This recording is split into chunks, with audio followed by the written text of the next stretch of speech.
Assalamualaikum warahmatullahi wabarakatuh. Halo semuanya, perkenalkan nama aku Khairunisa, mahasiswa Prodi Pendidikan Sejarah dari Universitas Sultan Ageng Tirtayasa. Nah, pada kesempatan kali ini aku bakal ngebahas terkait Pancasila di era postmodern. Sebelum itu, kita akan kenalan dulu nih, apa itu Pancasila? Seperti yang telah kita ketahui, bahwasanya Pancasila adalah dasar negara yang telah dijadikan pedoman atau cara hidup masyarakat Indonesia dalam berperilaku atau dalam kegiatan sehari-hari gitu. Seperti halnya beribadah sesuai agama masing-masing, sesuai kepercayaan masing-masing gitu.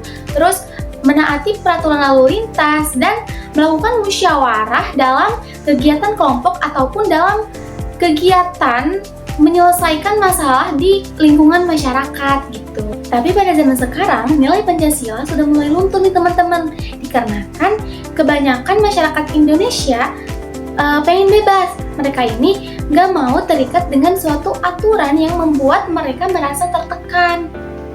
Dan pemikiran mereka juga lebih kritis, dikarenakan mereka sering mempertanyakan suatu aturan yang mereka rasa itu kaku gitu dan gak jelas. Seperti halnya kenapa aturan itu harus diikuti gitu.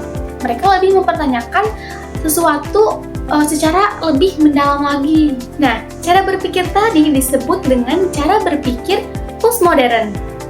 Postmodern adalah cara berpikir masyarakat zaman sekarang yang muncul setelah era modern. Nah, mereka ini mempunyai cara berpikir yang bebas, terbuka, dan kritis terhadap aturan lama. Nah, mereka meyakini bahwasanya nggak ada aturan yang mutlak gitu. Setiap orang itu boleh berpendapat atau mempunyai pandangannya tersendiri seperti itu. Sebenarnya sangat bagus sekali mempunyai cara berpikir postmodern, karena dengan itu kita jadi berani mengungkapkan pendapat kita sendiri terhadap sesuatu hal yang mungkin aja gak adil gitu. Tetapi cara pikir postmodern ini juga berdampak negatif gitu jika dilakukan secara berlebihan, karena dapat mengakibatkan seseorang ini menjadi egois dan merasa dirinya paling benar. Contohnya, di dunia perkuliahan ini masih banyak sekali mahasiswa yang mempunyai sifat senioritas. Nah, mereka ini so berkuasa. Mereka merasa paling berhak dan paling benar untuk memerintah mahasiswa lain yang memang mereka anggap di bawah mereka gitu.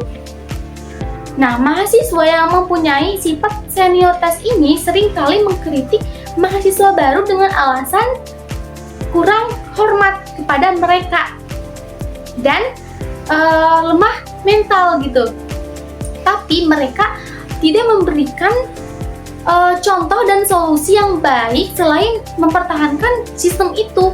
Dilihat dari sudut pandang postmodern, sifat senioritas tadi merupakan cara berpikir yang menolak perubahan.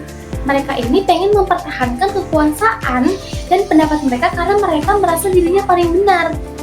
Nah, hal ini merupakan cara berpikir postmodern yang sudah kebablasan atau sudah berlebihan. Contoh lain dari cara berpikir postmodern yang sudah kebablasan atau terlalu berlebihan ini yaitu seperti halnya yang sering kita lihat nih, bahwasanya mahasiswa itu kebanyakan mahasiswa sering menuntut hak mereka, tetapi mereka nih kadang lupa gitu terhadap kewajiban mereka selayaknya mahasiswa.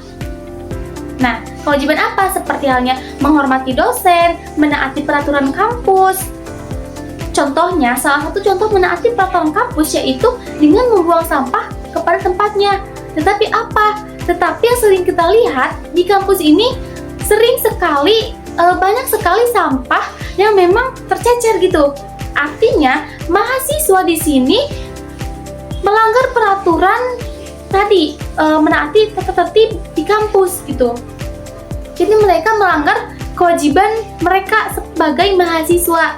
Nah, mereka juga harus melakukan kegiatan positif yang aktif di dalam kelas maupun di luar kelas. Sikap kritis ini sebenarnya sangat dibutuhkan oleh kita nih, tapi harus diikuti oleh rasa atau sikap tanggung jawab dan kesadaran akan kewajiban kita sebagai mahasiswa. Nah, jadi di era postmodern ini, mahasiswa harus menjadikan Pancasila sebagai landasan dasar dalam bersikap. Dan mereka juga harus berani nih untuk menolak budaya senioritas tadi gitu. Dan mereka juga harus bisa memberikan solusi dari kritik yang telah diberikan. Itu saja yang dapat saya sampaikan dari pembahasan Pancasila di era postmodern ini. Nah, sampai jumpa di lain waktu teman-teman. Dadah!